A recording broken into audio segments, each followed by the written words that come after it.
Toda semana eu trago aqui no canal dicas de viagem, imagens bonitas, mas essa semana o vídeo é um pouco diferente. Isso porque eu tenho recebido muitas mensagens dos meus clientes, amigos e seguidores perguntando como está a situação aqui na Colômbia. Porque essas 2 semanas de conflitos, o que está acontecendo na verdade por aqui. Então eu vou fazer um breve resumo e mostrar para vocês aqui como está a situação atual aqui na Colômbia.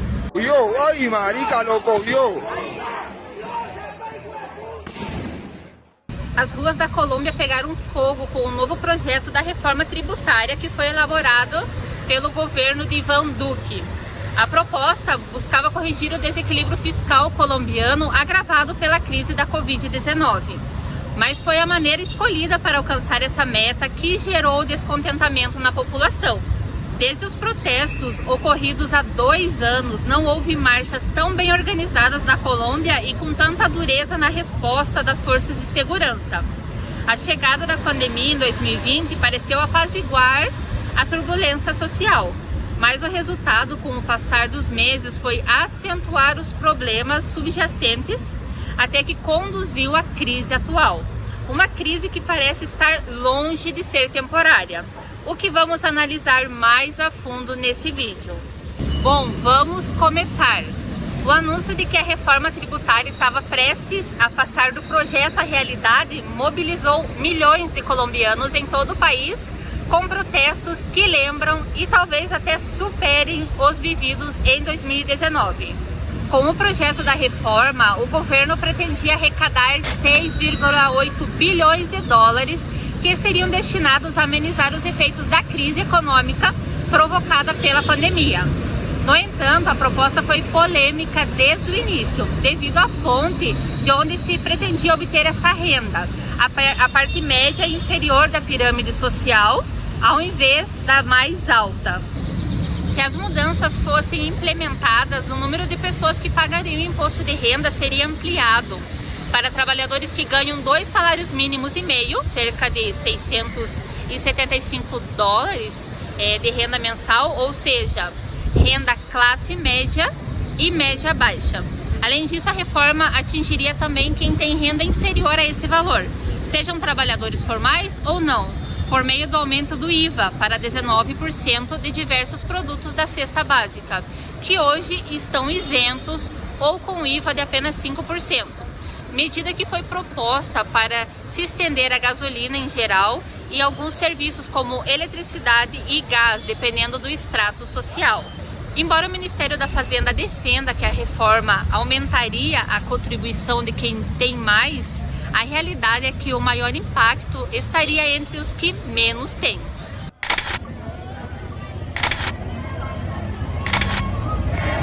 Ou seja, os estratos mais privilegiados da sociedade colombiana, os das classes média e alta, não foram agredidos.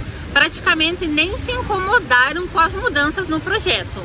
A toda essa situação soma-se o descontentamento acumulado por outros motivos, alguns também relacionados, embora indiretamente, com a reforma tributária e outros nem tanto. Entre os primeiros, o aumento de despesas que grande parte da população não considera prioritárias no quadro de uma pandemia, como a aquisição de viaturas oficiais e até a eventual compra de novos aviões de combate, que representarão quase 60% do esperado, que ele planejava arrecadar com a reforma tributária. Some-se a isso a notícia recente de que a pobreza aumentou quase 7 pontos em 2020 para chegar a 21 milhões de colombianos. E o atraso da vacinação da Colômbia, que está muito atrasado em relação aos outros países da região. Desde 28 de abril, várias cidades colombianas passaram por marchas e protestos em massas. Também foram realizadas mobilizações em cidades menores e áreas rurais. Embora a maioria das manifestações tenham ocorrido calmamente, ao anoitecer houve casos de saques e atos de vandalismo por uma minoria de indivíduos, como esse aqui atrás. Também o uso excessivo da força por parte dos policiais, que são acusados de atirar em civis e até de cometer atos de abuso sexual. Os relatos das vítimas durante os protestos variam segundo a ouvidoria. Até hoje, dia 14 de maio, ocorreram 42 vítimas fatais. Depois de vários dias de protestos e depois de admitir relutantes que poderiam reformular alguns aspectos, finalmente o presidente Duque pediu ao Congresso que retirasse a polêmica reforma, o mais recém-fósforo no palheiro social colombiano. O novo discurso de que a Colômbia precisa de um novo imposto não é uma invenção política.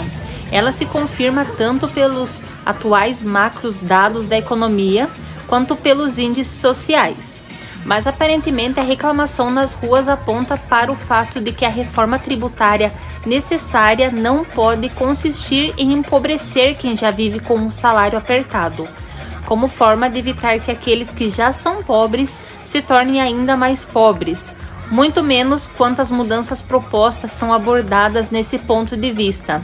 Não porque não haja outro, mas porque você recorre a um meio que incomoda as grandes concentrações de poder econômico e dispensa esse esclarecimento um pouco antes de concluir.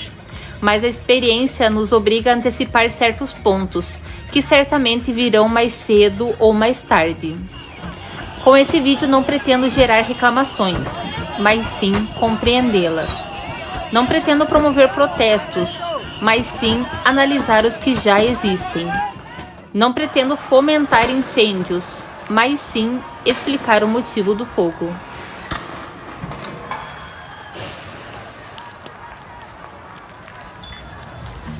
Mas o certo é que, assim como aconteceu no Chile, onde os protestos começaram pelo preço das passagens do metrô e culminaram em um processo constituinte, talvez estejamos diante do início de algo mais profundo que o descontentamento com uma reforma tributária. Algo que começou a se delinear no final de 2019 e que a pandemia fez uma pausa, mas não conseguiu parar.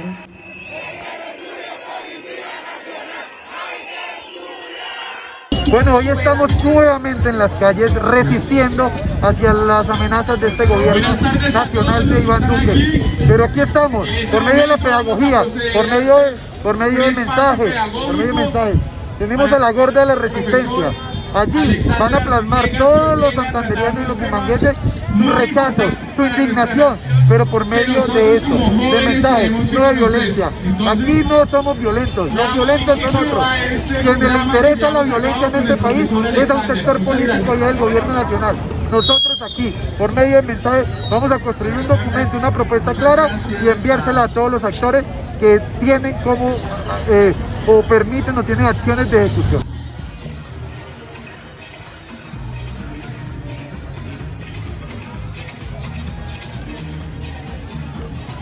A maior parte dos comércios por aqui está dessa maneira, totalmente pichado ou estragado.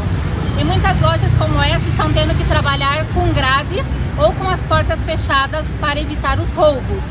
Outros lugares estão optando por isso, fechar com papel toda a vitrine para que as pessoas não vejam o que tem lá dentro a fim de evitar os roubos.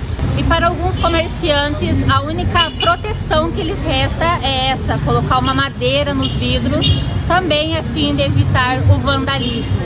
Viajantes, e esse foi o meu vídeo de hoje. Eu espero que vocês tenham gostado. Deixa aqui nos comentários o seu recado aqui para os colombianos ou a sua opinião sobre esses protestos. Na minha opinião, eu acho que o povo realmente deve lutar, sim, mas a única coisa que eu não concordo é a aglomeração durante a pandemia que estamos vivendo. Então nos protestos tem muita aglomeração, mas também é necessário lutar. Nos vemos no próximo vídeo. Um grande abraço para vocês. Tchau, tchau!